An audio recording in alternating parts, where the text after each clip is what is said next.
चला तर या ठिकाणी आचारसंहितेच्या अगोदर परत एक महत्वाची ऍड आहे, ती म्हणजे महिला व बाल विकास विभागामध्ये 102 जागांची भरती।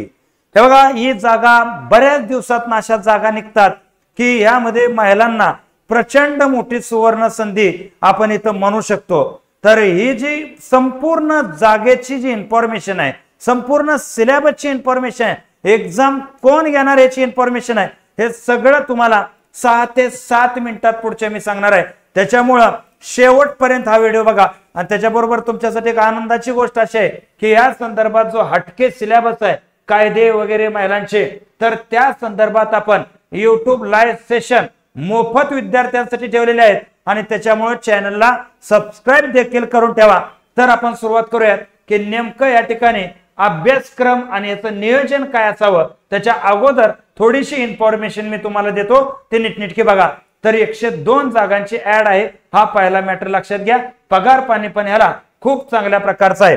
तर बघा, इथं जर मुद्दा पाहायचा झाला तर त्याच्या संदर्भात आपल्याकडे एक बॅच आहे 1299 मध्ये, त्यामध्ये हे गणित मराठी बुद्धिमत्ता जे आहे ते तर होतेच होते, त्याच्याबरोबर महिलांच्या संदर्भातले कायदे आणि इतर जे तांत्रिक घटक आहेत ते सुद्धा एवढ्याच फीज मध्ये कव्हर केले जाणार आहेत आणि ते लाईव्ह प्लस रेकॉर्डेड आणि अतिशय नामांकित फॅकल्टीज ह्यामध्ये आपल्या समोर आहेत, जे डेली तुम्ही यांना युट्यूबला पाहता, ह्याच फॅकल्टी तुम्हाला इथं आहेत आणि यामध्ये जे पॅटर्न आहे त्या पॅटर्न नुसारच आपण पाहणार आहोत।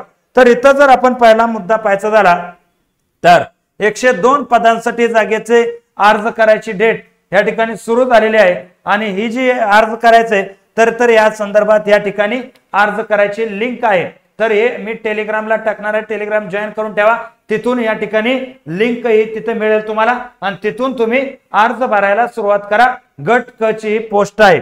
आता इथं जर पाहायचं झालं तर इथं सर्वसाधारणतः 102 पदांचा तपशील दिलेला आहे की कुणाला किती पद आहेत। राखीवला 13 पद आहेत, सर्वसाधारणला 8 पद आहेत।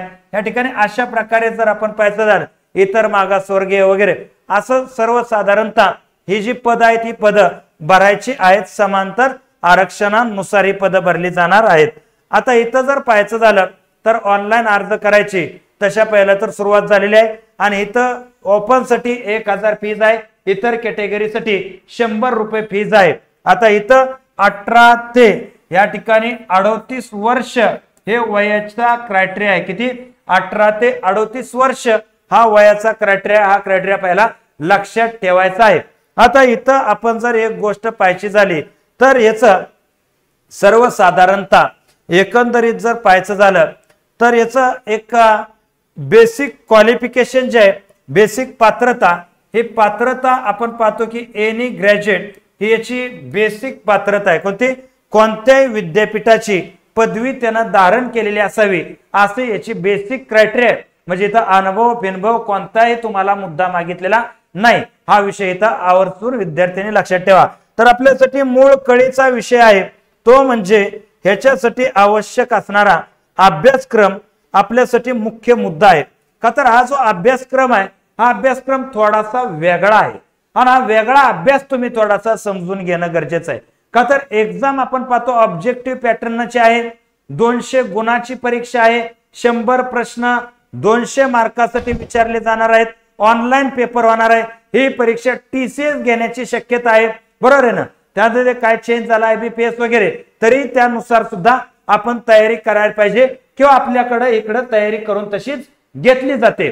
का तर इंग्रजीमध्ये, मराठीमध्ये, सामान्य ज्ञानमध्ये नेमके काय काय आपण पाहायचं झालं तर इंग्रजीला 10 प्रश्न आहेत, 20 गुण आहेत, मराठीला 10 प्रश्न या ठिकाणी 20 गुण, या ठिकाणी सामान्य ज्ञान GK GS ला या ठिकाणी 20 प्रश्न 40 गुण आहेत। पण त्याच्या व्यतिरिक्त जर आपण पाहायचं झालं एकात्मिक बाल विकास व सेवा योजना कायदे ह्याच्यासाठी 20 प्रश्न आहेत आणि ते 40 मार्काला आहेत। आता तुम्हाला मराठी, इंग्रजी, सामान्य ज्ञान आणि अंकगणित बुद्धिमत्तेची तयारी कशी करावी या संदर्भात आपण स्वतंत्र लेवलला व्हिडिओ बनवणारच आहे।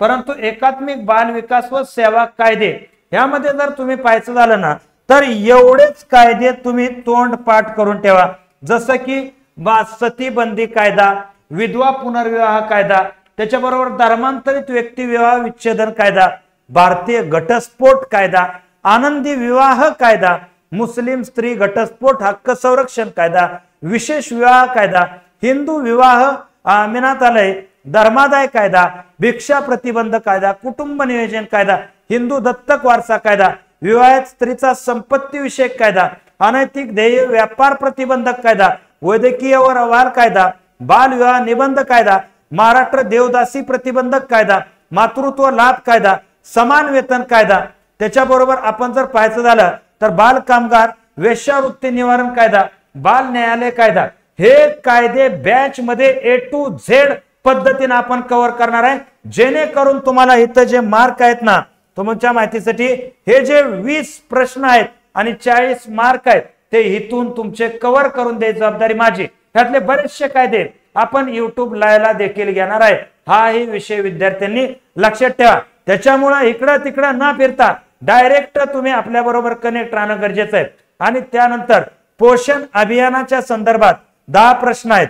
ह्या पोषण अभियान जे आहेत यामध्ये बालक विकास, ओळख, वाढ, विकास, प्रसूती, नवजात अवस्था आणि त्याच्याबरोबर शासनाचे पोषणाचे जे काही नियम आहेत, या ठिकाणी बाल आहार योजना आहे, या ठिकाणी आपण पाहतो मध्यान्ह आहार योजना आहे, तर या संदर्भातली जी माहिती आहे त्याच्यावरती इथं तुम्हाला जे आहे ते इथं काय आहेत, तुम्हाला 10 प्रश्न 20 मार्काला विचारले जाणार आहेत। ही सगळी PDF मी टेलिग्रामला टाकणार आहे, टेलिग्राम तुम्ही बघून घ्या।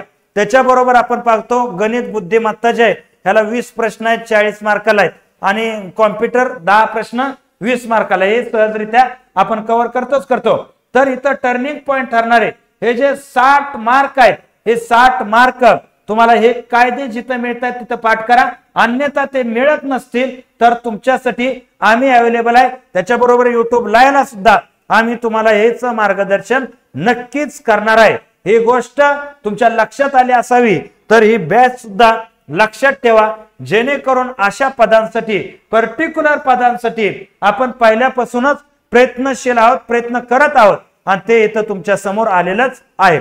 असो, तुमच्या मुद्दा हा लक्षात आलेला असावा अशी मी अपेक्षा व्यक्त करतो आणि या ठिकाणी थांबतो। जय हिंद, जय महाराष्ट्र।